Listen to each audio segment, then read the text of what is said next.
one, we're going to look at the Tony Awards, and two, we're going to look at Katy Perry. So Katy Perry, I thought that the best comment on this came from Stephen Miller. Katy Perry looks like the nice girl from the neighborhood who went to college and came back all screwed up from the first year of college, like shaved her head and now she's a lesbian. And that's Katy Perry doing this interview with DeRay McKesson over at DeRay McKesson is a Black Lives Matter activist. And here is Katy Perry doing an interview with DeRay McKesson, basically apologizing for the great crime of being popular and white. I've made several mistakes, even in like the This Is How We Do video about how I wore my hair, and having a hard conversation with one of my empowered angels, Cleo, about what does it mean? Why can't I wear my hair that way? Or what is the history behind wearing the hair that way? I listened and I heard and I didn't know, and I won't ever understand some of those things because of who I am. I will never understand.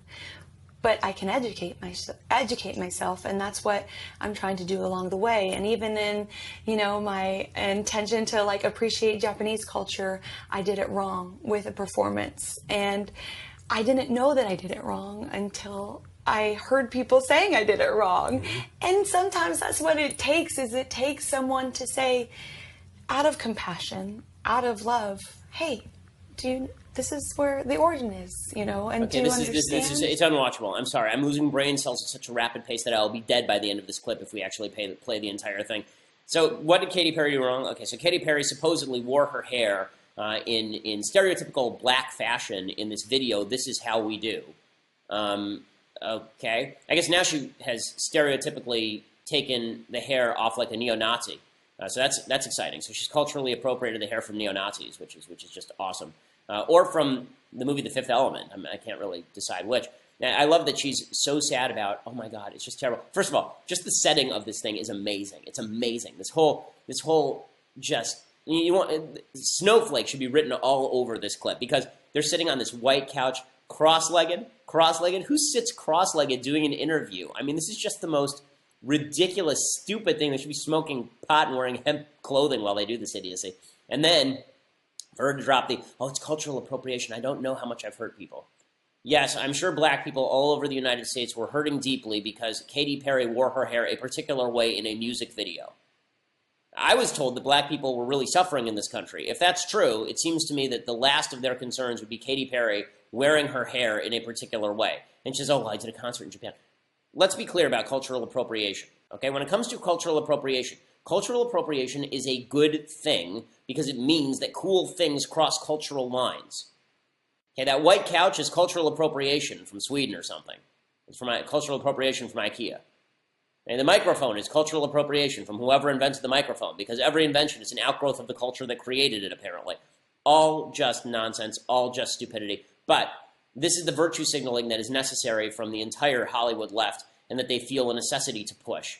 It's really, really foolish. And again, it just demonstrates that the culture is more important than politics when it comes to shaping how people think. Katy Perry saying this kind of dumb stuff to DeRay McKesson. DeRay McKesson should not be in any legitimate company. You talk about people who shouldn't be legitimized. DeRay McKesson is one of them, a guy who did an entire lecture at Yale about how riots are justified and violence is justified. So just ridiculous. Okay, a few things. Number one, the idea that the people who are very, very rich somehow stole from the people who are very, very poor, and that's why they're very, very rich is stupid. Poor people are poor and don't have lots of money to steal. Okay, so the idea that that Bill Gates got rich by ripping off a bunch of homeless people. Homeless people were not buying Microsoft, nor was he going to them, forcing Microsoft on them for them to stick into their boxes. Right? Like, that's not how he got rich. The way you get rich in any free functioning economy is by participating in an enormous number of voluntary transactions that benefit both sides. You should care about the question of poverty. You shouldn't care about the question of income inequality. You should care about how do we make poor people rich, not how do we make rich people poorer so that everybody's at the same level. Because that's just you being jealous. That's just you not liking the guy's house next door because it's bigger than your house. And look at that, he has a big house, I have a smaller house, maybe I'll just go rob his place. Right? That's not moral, and it's not decent, and it's also not true. The fact is that while the left decries income inequality, the evils of capitalism, since 1994, the world extreme poverty rate has been sliced in half by increased capitalism and by free markets. Right? I mean, the free markets that are now being bashed left and right, those free markets are the greatest innovation in the history of humanity when it comes to the economy. It's why you have nice stuff. It's why you're not sitting in your backyard right now crafting your own handmade tie from a sheep that you had to shear yourself. I mean, I thought there's a great thing. I mean, just there's a little bit of a caveat on trade. I thought my favorite story of the last few months, there was some guy who decided that he wanted to make himself a BLT and see how much it cost to make the whole thing himself, right? Like from scratch. So he actually went and he bought a cow, and then he like killed the cow, and he went out and he got a pig, and he went out and he milked and he made the cheese. He went out and he grew some wheat, and then he milled it, right? This whole thing. It cost him $1,600 to make a BLT, and it took him 6 months. Right? You can go down to your local restaurant and get a BLT for $5 because of global trade and because freedom of income. And the fact is that when people talk about income inequality, what they're really saying is they don't understand how money works. They think that if there's two people in a room, one person with $5, one person with $1, the person with 5 stole from the person with 1. It doesn't ask the question, how did the person get poor? The reality is, if you don't want to be permanently poor in America, it's very, very easy. The Brookings Institute, which is a left-leaning institute, they say you only have to do 3 things. Graduate high school, don't have babies out of wedlock, get a job. That's it. Those are the 3 things. 75% of the people who do those 3 things will end up in the middle class. Not just not poor, in the middle class. Only 2% of people who do those 3 things end up permanently poor in the United States.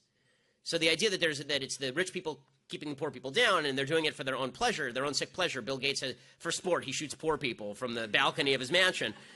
It's asinine in every conceivable way. And it's so funny. I did a debate on National Geographic that never aired.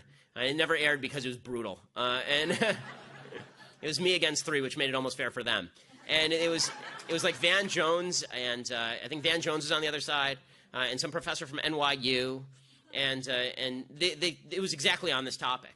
And I said to them, are you proposing that we actually just kill the rich people and redistribute their money?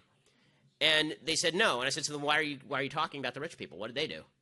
And they didn't have an answer because they don't know what the rich people did. They just know they want their cash. The idea that income inequality is correlated in any way with overall poverty is really silly. There are countries with really high income inequality and very low overall poverty. That's like the United States. There are countries with 0 income inequality, Sudan, and nobody has anything. Right? So the idea that the differential is the statistic that matters, it doesn't. The fact is, in the United States, 9 out of 10 Americans are living above the global middle income standard. Right? Everybody in the United States is rich by global standards. And you want to get rid of the income inequality by destroying that, good luck to you. In your pocket right now that is allowing you to listen to this show or watch a movie or call almost literally every person on the planet. And I really mean that. Even in poor countries, even in devastatingly poor countries, the vast, vast, vast, vast, vast majority of people have cell phones. Even in poor countries, penetration rates of cell phone subscriptions are unbelievable. 9 in 10, right? There's 9 subscriptions per 10 inhabitants. 9 cell phone, really, this is true. You talk about global poverty being alleviated. There are 9 cell phone subscriptions for every 10 inhabitants in poor countries as of 2014. More people around the world have cell phones right now than have had landlines in the entire history of the planet. As of 2014, there were nearly 7 billion cell phone subscriptions on planet Earth. Doesn't mean everybody has a cell phone. Some people have 2. But it does mean that the vast majority of people do have a cell phone. The global extreme poverty rate has been sliced in half. According to the World Bank, the number of people living in extreme global poverty fell under 10% for the first time in 2015. So less than 1 in 10 people around the world are living in what they call extreme global poverty. That's a reduction of 75% in extreme global poverty in the last 25 years. In America, by the way, we've completely solved extreme poverty, essentially. Whenever you say that people in America are poor, whenever you hear people say things like people are dying on the streets in America, it's just not true. Here's the actual statistic from Pew Research. More than half of Americans, 56%, are high income by the global standard. Another 32% are upper middle income by global standards. 9 in 10 Americans, in other words, have a standard of living above that of the global middle income standard. So poor people in America live better than middle income people other places. Only 7% of people in the United States were middle income, 3% were low income, 2% were actually poor. Only 2% of Americans are poor by global standards, which is virtually nobody.